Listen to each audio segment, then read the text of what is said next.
Hummingbirds are tiny, but they're nature's fastest flyers.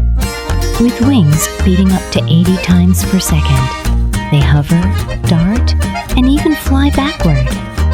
But this super speed comes at a cost. Their hearts beat over 1,200 times per minute. And to keep up, they must eat constantly drinking nectar every 10 minutes. Without food, they can starve in just a few hours. So how do they survive?